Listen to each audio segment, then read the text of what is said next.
Thank you, Tariq. Good morning, good afternoon, and good evening everywhere you are. When the nations of the world met to form the United Nations in 1945, one of the first things they discussed was establishing an organization to protect and promote the health of the world's people. They expressed that desire in the constitution of W.H.O, which says that the enjoyment of the highest attainable standard of health is one of the fundamental rights of every human being without distinction of race, religion, political belief, economic or social condition. That creed remains our vision today. The United States of America has been a long-standing and generous friend to WHO, and we hope it will continue to be so.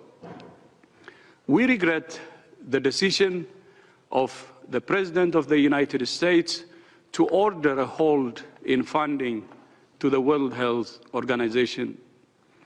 With support from the people and government of the United States, WHO works to improve the health of many of the world's poorest and most vulnerable people. WHO is not only fighting COVID-19, we're also working to address polio, measles, malaria, Ebola, HIV, tuberculosis, malnutrition, cancer, diabetes, mental health, and many other diseases and conditions. We also work with countries to strengthen health systems and improve access to life-saving health services.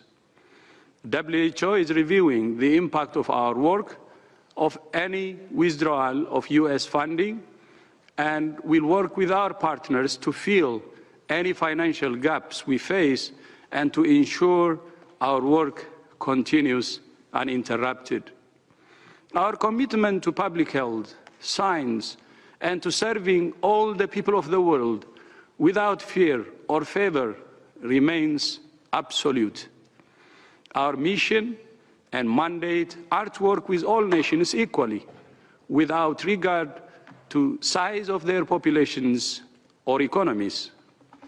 COVID-19 does not discriminate between rich nations and poor, large nations and small. It does not discriminate between nationalities, ethnicities, or ideologies. Neither do we. This is a time for all of us to be united in our common struggle against a common threat, a dangerous enemy. When we're divided, the virus exploits the cracks between us. We're committed to serving the world's people and to accountability for the resources with which we're entrusted. In due course, WHO's performance in tackling this pandemic will be reviewed by WHO's member states and the independent bodies that are in place to ensure transparency and accountability. For that matter, involving all responders. This is part of the usual process put in place by our member states. No doubt, areas for improvement will be identified, and there will be lessons for all of us to learn. But for now, our focus, my focus, is on stopping this virus and saving lives.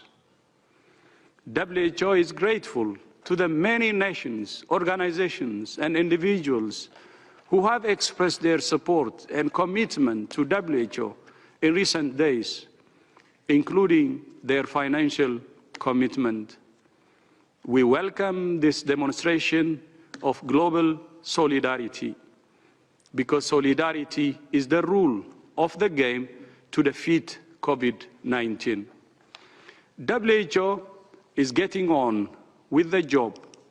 We're continuing to study this virus every moment of every day. We're learning from many countries about what works, and we're sharing that information with the world. There are more than 1.5 million enrollments in WHO's online courses through openwho.org. And we will continue to expand this platform to train many more millions so we can fight COVID effectively.